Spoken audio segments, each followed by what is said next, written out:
Bonjour à tous, bienvenue ici à Privas pour le dénouement de cette 7e et dernière étape de cette 20e édition du TCF FIA. L'arrivée a eu lieu il y a quelques minutes. On est parti pour le résumé complet de cette étape longue de 121 km avec 3 grands prix de la montagne, un de 3e, 2e et première catégorie. Le col de Bénas qui va être ou pas le col qui va décider si Antonia Niedermayer va remporter cette étape. 4 rushs intermédiaires, également intéressant pour Sylvia Zanardi qui est à la lutte avec Danique Ebram pour ce maillot.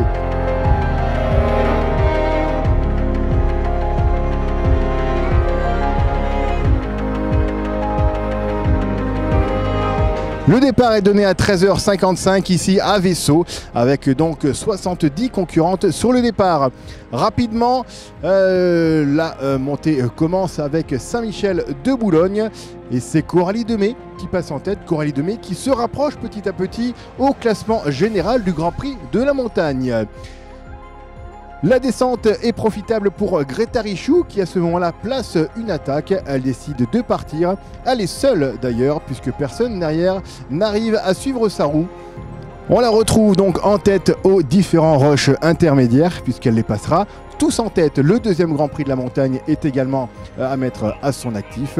À noter, regardez cette petite erreur donc de Greta. Voilà, heureusement sans gravité au niveau du temps.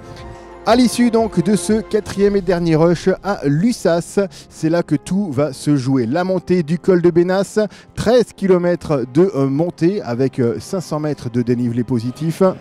Et dès le début de la difficulté, Greta Richou se fait reprendre parce que regardez derrière, Antonia Niedermayer qui venait de perdre sa dernière coéquipière qui menait le train jusqu'à présent, eh bien, décide d'attaquer toute seule au train.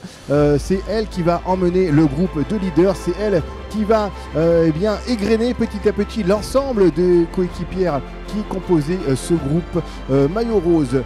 La grande perdante, c'est Sylvia Zanardi, porteuse du maillot vert, qui n'arrivera pas à suivre le rythme effréné de cette championne allemande en devenir. La seule qui arrive à tirer son épingle du jeu, regardez, c'est Coralie Demey. Coralie Demey qui passe en tête au sommet de ce Grand Prix de la montagne et qui remportera à l'issue de cette étape le maillot à pois. Elle entame une descente folle avec donc 30 secondes d'avance au bas de la descente et elle franchira en tête la ligne d'arrivée, remportant ainsi cette 7e et dernière étape. La deuxième de cette étape, c'est Lois Adegest, la coureuse d'IBCT.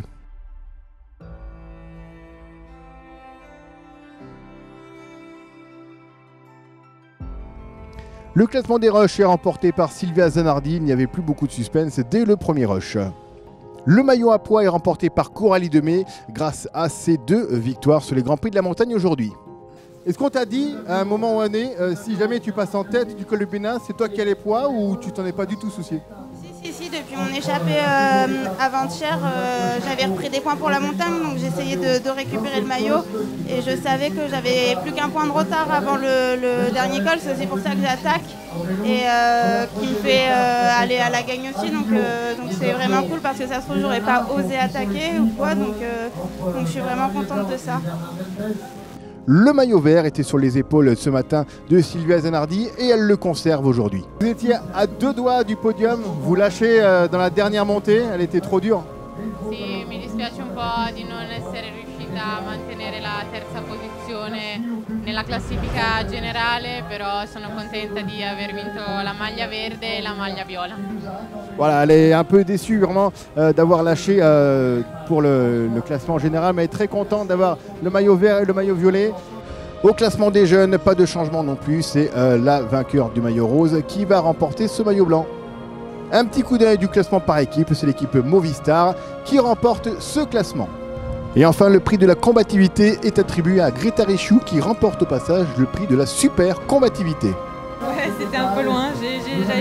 J'osais espérer que dans le deuxième col, il y ait un petit groupe qui se détache et qui revienne sur moi dans la vallée. Mais ça n'a pas été le cas et du coup ça a été une très longue journée à l'avant pour moi. Je me suis sentie un peu seule et dans le dernier col quand les filles me rattrapent, j'avais plus rien. Au au classement général, Antonia Niedermayer donc garde le maillot rose de leader. Elle devance Lois Adegest et Paolo Patino Bedoya. La grande perdante, c'est Silvia Zanardi donc qui chute de ce trio. Antonia, I want to say hoof, it's finished. What? Okay. You say hoof, it's finished or not? Yeah, it was my first ever stage race, 7 days, but the longest race I ever did. And now I'm really happy that it's over, but it was a beautiful race and yeah, I really loved it. Voilà, on a assisté à un formidable 20e TCFIA, 20e Tour cycliste féminin international de l'Ardèche. On se donnera rendez-vous sûrement l'année prochaine pour une nouvelle édition avec, on l'espère, encore plus de championnes. Est-ce qu'on reverra Antonia Niedermayer sur ses routes pour conserver ou non son maillot rose? On le saura prochainement. En tout cas, merci à vous de nous avoir suivis. Merci à l'ensemble de l'équipe technique, que ce soit drone, vidéo ou alors à la communication avec les équipes de Gilbert, Nico, Félix, Richard. Un gros bisou aussi à ma compagne Violette et à mon petit bout Corentin. Je vous retrouve très vite et à vous, on se redonne rendez-vous donc l'année prochaine pour la 21e édition du TCFIA. Bonne soirée à tous et à l'année prochaine.